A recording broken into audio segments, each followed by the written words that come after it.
You've probably heard it already. There's a new tank out in stores today. It is the OBJ 268 version 4. It is a premium tank, so be aware it is in crates only, but let's have a look at what this tank is capable of on this video. Okay, I've got to say, I was super lucky there. I just bought 2 crates and got the object on the first crate of these 2 and got 5,000 gold on the second one. But be aware, this is an exception. This is really an exception. The drop chance of the object is only 4%. So if you don't even have all the premium tanks available and don't have the good ones especially, then probably it is a better choice to just keep your gold and hope for a good deal. Other tanks at tier 10, tier 8 might just be worth a lot more to you personally, because the Object 268 is not broken, it is not OP, unlike you've probably expected it to be.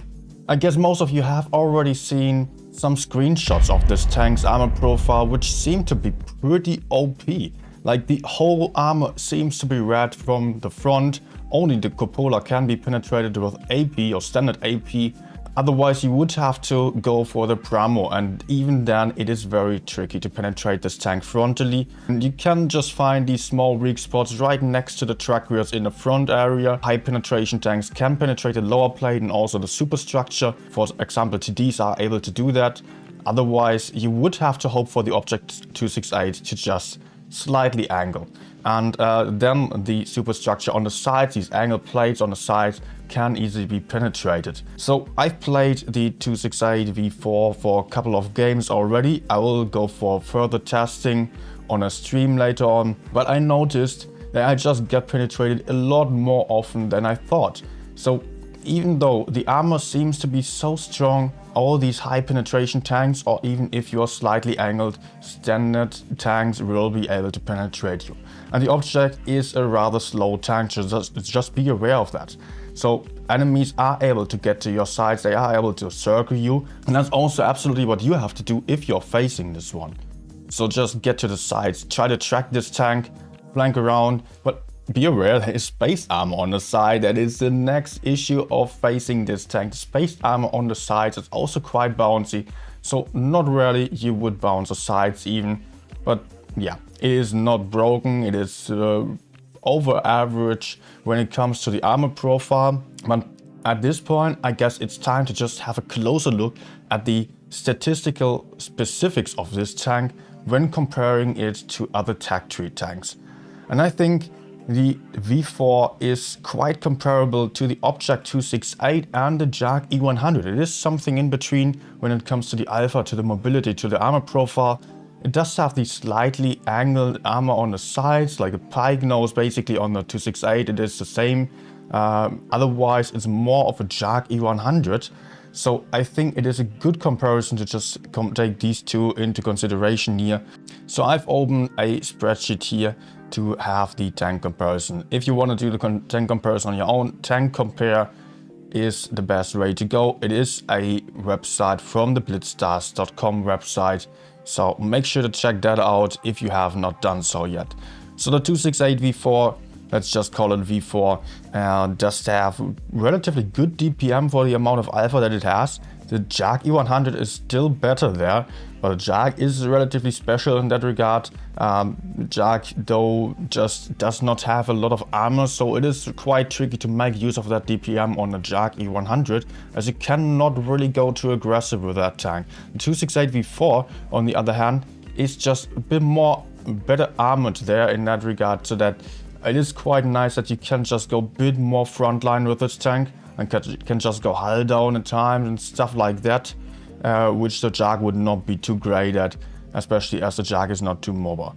Just talking about the gun handling here first, alpha is 690 on the V4, the 268 and the standard tech tree tank and most other TDs at tier 10 only have 640 alpha, so that's a little bit less, and you can really notice this difference, as you will also be able to outtrade a 630p or other heavy tanks with high alpha damage, for example.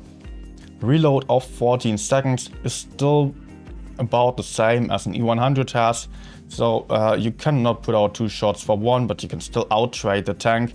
if the E100 would even be able to penetrate you with AP, which he is certainly not if you're facing this tank frontally. Shell velocity, yeah, that's, to be honest, not too relevant. Let's head on to the gun handling here. Aim time is pretty good, but the dispersion is really not the best, as you can see here. It is really not the most accurate gun, but it is a tank that can be played aggressive enough to just not really suffer from that bad dispersion. So you have to be aware of that. You just have to get closer to the enemies. The dispersion does not increase massively on the move, as you can see. Other tanks are worse in that regard, but the overall dispersion is quite bad on the V4. So just get close to the enemies. Gun depression is also not too great, so that might be tricky, especially for the newer players in the game that don't have the most experience with low gun depression tanks just yet. Let's go on to the speed of the V4. It is, yeah, you can see 38 kilometers per hour. That is not great, not horrible. It is slightly faster than a 268 and the E100, JAK E100. So it is again something in between those two. It is basically a combination of those two tanks. And that's exactly how the playstyle feels like.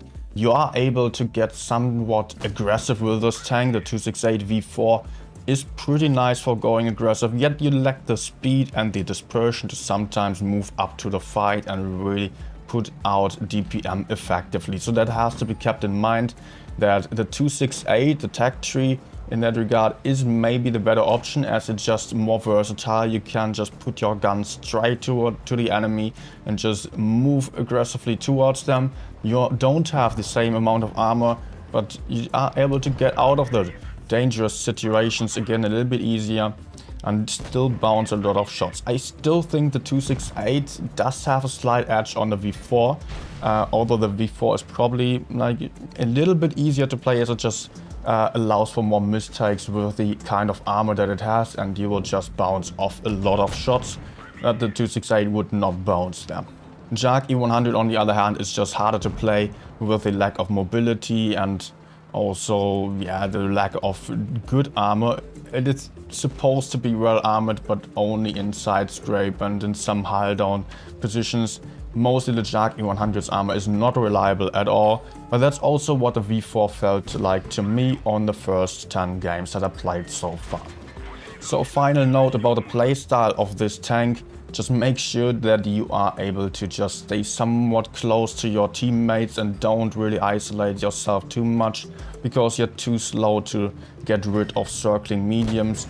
You will bounce shots, yeah, for sure, but you cannot take a 1v1, 1v2 or whatever. So rather stay close to your teammates. You cannot run away otherwise, and make sure that you always have some cover. And then you can also be relatively aggressive on the enemies and can just go for pushes, etc. But big note there, you are not invincible with the V4.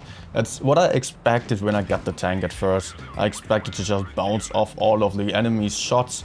Was not happening, so just be aware of that, to not just go full YOLO. You can be aggressive, but only to a certain degree. 268 V4 can be recommended. It is a nice tank, but it won't be my favorite. It is just too slow for that, and it won't be dominating the meta at all. So if you want to see me play the V4 and I have my first bigger session on this tank, then make sure to check out my Twitch channel. You can find a link down in the description below. For more videos and tips, make sure to subscribe to this channel. See you guys soon.